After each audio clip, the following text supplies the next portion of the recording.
Doctor plus நேயர்களுக்கு வணக்கம். நான் டாக்டர் நித்யா, சித்தா பிசிஷியன்.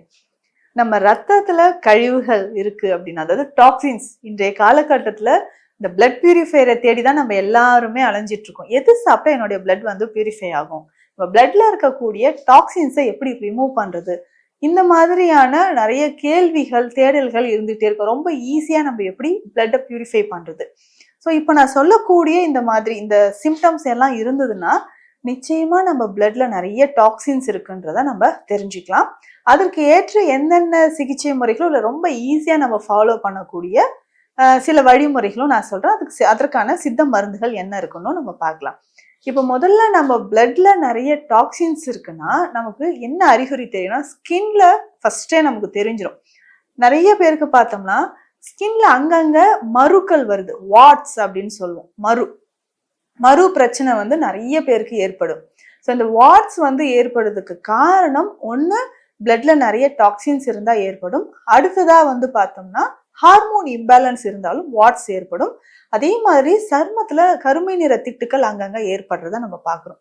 இந்த மாதிரி கருமை நிற திட்டுக்கள் இருக்கும் போதுதான் பிளட்ல நிறைய டாக்ஸின்ஸ் இருக்குன்னு நம்ம தெரிஞ்சுக்கணும். அடுத்து முக்கியமான இன்னொரு சிம்டம் என்ன அறிகுறி அப்படின்னு பார்த்தோம்னா ஹேர் ஃபால். நிறைய முடி உதிர்தல் பிரச்சனை இருந்துகிட்டே இருக்குங்க. நானும் இந்த ஆயில் யூஸ் பண்றேன், இந்த மாதிரியான டயட் எல்லாமே நான் ஃபாலோ பண்ணிட்டேன், இருந்தாலும் ஹேர் ஃபால் இருந்துகிட்டே இருக்கு அப்படின்னு சொல்றாங்கன்னு வச்சுக்கோங்களேன். நிச்சயமாக நம்ம பிளட்ல நிறைய டாக்ஸின்ஸ் இருக்கு நம்ம தெரிஞ்சுக்கலாம். அடுத்ததாக பார்த்தோம்னா மூணாவது பிரச்சனை, நம்ம நகங்கள்ல அடிக்கடி நகங்கள் உடையிற மாதிரி ஒரு பிரச்சனை இருக்கும். சின்னதா ஒரு திங்ஸ் நான் எடுக்கிறேன், நகம் டக்குன்னு உடையுது. ஏதாவது ஒரு பொருளை ஹோல்ட் பண்றேன், நகம் உடையுது.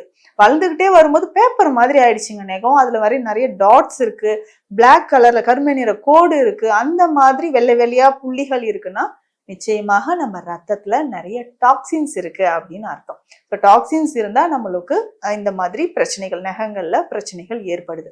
அடுத்து முக்கியமாக அடிக்கடி நமக்கு மலச்சிக்கல் தொந்தரவு ஏற்படும்.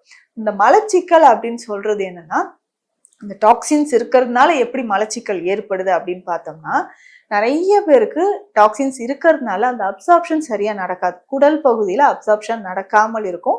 அதை தொடர்ந்தும் நமக்கு மலச்சிக்கல் தொந்தரவு ஏற்படுதுன்னு சொல்லலாம். இதை தாண்டி பார்த்தோம்னா நமக்கு பிளட்ல டாக்ஸின்ஸ் நிறைய இருக்கக்கூடிய நபர்களுக்கு அடுத்த ஒரு சிம்டம் என்னன்னு பார்த்தோம்னா மைக்ரைன் அப்படின்னு சொல்லக்கூடிய ஒற்றை தலைவலி ஏற்படும். அடிக்கடி வந்து ஒற்றை தலைவலி ஏற்பட்டுக்கிட்டே இருக்கு, திடீர்னு ரைட் சைட்ல வலி இருக்கு இல்ல லெஃப்ட் சைட்ல வலி இருக்கு அப்படின்னா நமக்கு இந்த பிரச்சனைகள் வந்து ஏற்படும். அடுத்ததாக காலையில எந்திரிச்ச உடனே ஒரு மாதிரி வாய் கசப்பு ஏற்படுதுன்னு சிலர் சொல்லுவாங்க. இந்த வாய் கசப்பு எதனாலனா இந்த பிளட்ல நிறைய டாக்ஸின்ஸ் இருக்கு, இம்பியூரிட்டிஸ் இருக்கு. அதை தொடர்ந்து கல்லீரல் தொடர்பான பிரச்சனைகள் இருந்துச்சுனாலும் நமக்கு இந்த மாதிரி பிரச்சனைகள் ஏற்படுது. அடுத்ததாக நம்ம பிளட்ல நிறைய டாக்ஸின்ஸ் இருந்ததுன்னா சிறுநீரகம் தொடர்பான பிரச்சனைகள் ஏற்படும் வாய்ப்பு இருக்கு. யூரினரி ட்ராக் இன்ஃபெக்ஷன் ஏற்படுறது, யூரின் போகும்போது நமக்கு நுரையா வர்றது, இந்த மாதிரி பிரச்சனைகள் ஏற்படும். அடுத்த பிரச்சனை என்னன்னு பார்த்தோம்னா எட்டாவதாக நம்ம பார்க்க போறது கால்கள்ல வந்து நிறைய பேருக்கு வீக்கம். நமக்கே தெரியாது, கால் வீக்கம் இருந்துகிட்டே இருக்கே ஏன்னே தெரியலையே அப்படின்னு நம்ம ஃபீல் பண்ணுவோம். இது சிறுநீரகம் பாதிப்பு இருந்தாலும் இல்ல டாக்ஸின்ஸ் நிறைய நம்ம உடல்ல சேர்ந்து இருந்தாலும் இந்த மாதிரி கால்கள்ல வீக்கம் ஏற்படும். அடுத்து முக்கியமா பார்த்தோம்னா இன்னும் ஒரு சிலருக்கு நம்ம குடல் பகுதியில அப்சார்ப்ஷன் சரியா நடக்காது. நம்ம சாப்பிட்ற உணவு குடல் பகுதியில ஏற்படக்கூடிய பிரச்சனை, அதாவது சாப்பிட்ற உணவு நமக்கு வந்து சரியா அப்சார்ப்ஷன் நடக்கல, நான் சரியான உணவு தான் சாப்பிட்றேன் இருந்தாலும் உடல் எடை குறைஞ்சிக்கிட்டே போகுதுன்னு ஃபீல் பண்ணீங்கன்னா டாக்ஸின்ஸ் நம்ம உடல்ல நிறைய இருக்குன்னு தெரிஞ்சுக்கலாம். அடுத்து 10வதாக நம்ம பார்க்கக்கூடிய சிம்டம்ஸ் என்ன அப்படின்னா அடிக்கடி நமக்கு பால்பிட்டேஷன் ஏற்படுறது, மூச்சு திணறல் ஏற்படுறது இருக்கும். ஸோ நம்ம உடல்ல ஆக்சிஜன் லெவல் குறைஞ்சாலோ இல்லை கார்பன் டை ஆக்சைடு நம்ம பிளட்ல நிறைய இருந்தாலோ டாக்ஸின்ஸ் நிறைய இருந்தாலோ நிச்சயமாக நமக்கு ஹீமோகுளோபின் லெவல் குறையும். அதை தொடர்ந்து நமக்கு என்ன ஆகுதுன்னா இதயத்தில் ஒரு படபடப்பு ஏற்படுறது, பால்பிட்டேஷன் ஏற்படுது.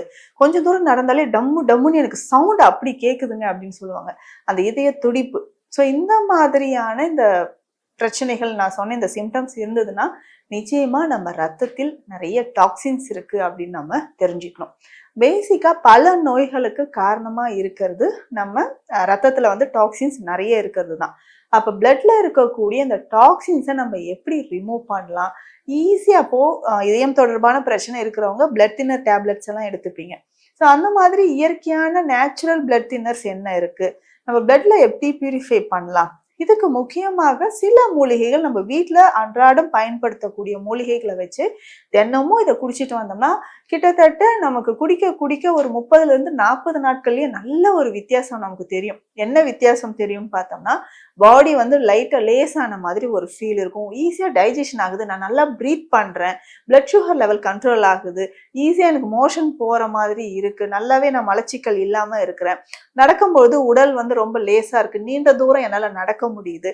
இந்த மாதிரி நிறைய சைன்ஸ் வந்து நமக்கு தெரியும், பாசிட்டிவ் சைன்ஸ் நிறையவே தெரியும். ஸோ அப்போ பிளட்ல இருக்கக்கூடிய இந்த டாக்ஸின்ஸ் ரிமூவ் ஆகிறதுக்கு சில விஷயங்கள் நான் சொல்றேன், அதை மட்டும் ஃபாலோ பண்ணணும். ஃபர்ஸ்ட் நம்ம அவாய்ட் பண்ணக்கூடிய விஷயம் என்னன்னா, அதிகமான உப்பு சுவை இருக்கக்கூடிய உணவுகளை தவிர்க்கணும். நிறைய உப்பு சாப்பிட சாப்பிட நிச்சயமாக ரத்தத்தில் கழிவுகள் அதிகமாக சேரும்.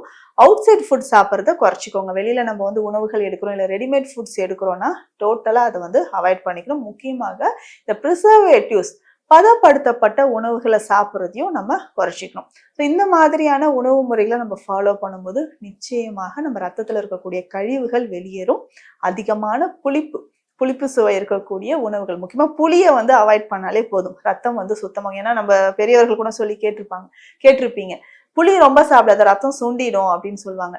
அந்த மாதிரி புளியை வந்து அவாய்ட் பண்ணிக்கணும். ஸோ இந்த மாதிரி ஹேபிட்ஸ் இருக்கணும்.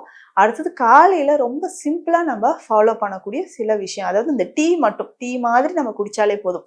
காலையில எந்திரிச்சோடனே இந்த காஃபியோ இல்லை டீயோ குடிச்சிட்டு ஸ்மோக் பண்ற ஹேபிட் நிறைய பேருக்கு இருக்கும். ஃபர்ஸ்ட் டோட்டலா அதை அவாய்ட் பண்ணுங்க. ஸோ எந்த அளவுக்கு ஸ்மோக் பண்றோமோ அந்த அளவுக்கு நம்ம பிளட்ல வந்து நிக்கோட்டின் நிறைய கலக்க ஆரம்பிச்சிடும். நிக்கோட்டின் லெவல் அதிகமாக உடல் உறுப்புகள், ரத்தம் இது எல்லாமே பாதிக்கப்படும். ஸோ அந்த ஹேபிட் இருந்துச்சுன்னா அதை டோட்டலா அவாய்ட் பண்ணிடணும்.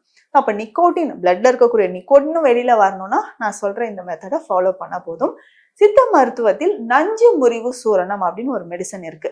இந்த நஞ்சு முறிவு சூரணம் என்னன்னா, டோட்டலா நம்ம பாடியில மெயினா பிளட்ல இருக்கக்கூடிய டாக்ஸின்ஸ், நிக்கோட்டின் இருந்தா அது, ஆல்கஹால் ரொம்ப நாளா எடுத்து அதனால உள்ளுறுப்புகள்ல பாதிப்பு இருந்தா அதை சரி செய்யவும் இந்த நஞ்சு முறிவு சூரணம் பயன்படுது. இதுல இருக்கக்கூடிய மூலிகைகள் பொதுவாக கசப்பாக இருக்கக்கூடிய மூலிகைகள்னு சொல்லலாம்.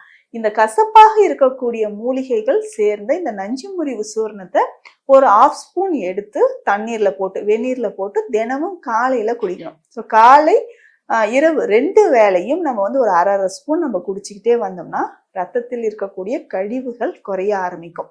இதை தாண்டி டெய்லி காலையில அருகம்புல் சாறோ இல்லை அருகம்புல் கஷாயமோ, அருகம்புல் பொடியும் வந்து நமக்கு கிடைக்கும், அதை வந்து நம்ம ஃபாலோ பண்ணிக்கலாம். ஸோ இந்த அருகம்புல் சாறோ இல்லை அருகம்புல் பொடியோ நம்ம வந்து காலையில கஷாயம் மாதிரி குடிச்சிட்டு வந்தோம்னா நிச்சயமாக ரத்தத்துல இருக்கக்கூடிய டாக்ஸின்ஸ் கொஞ்சம் கொஞ்சமாக குறைய ஆரம்பிக்கும்.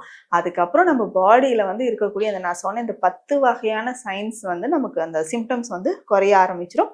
ஆரோக்கியமாக நம்ம வாழறதுக்கு பிளட்ல இருக்கக்கூடிய டாக்ஸின்ஸ் ரிமூவ் பண்றது ரொம்ப முக்கியம். ஸோ இந்த குறிப்புகளை ஃபாலோ பண்ணீங்கன்னா பிளட்ல இருக்கக்கூடிய டாக்ஸின்ஸ் குறைய ஆரம்பிக்கும். மீண்டும் அடுத்த பதிவில் சந்திக்கலாம். நன்றி.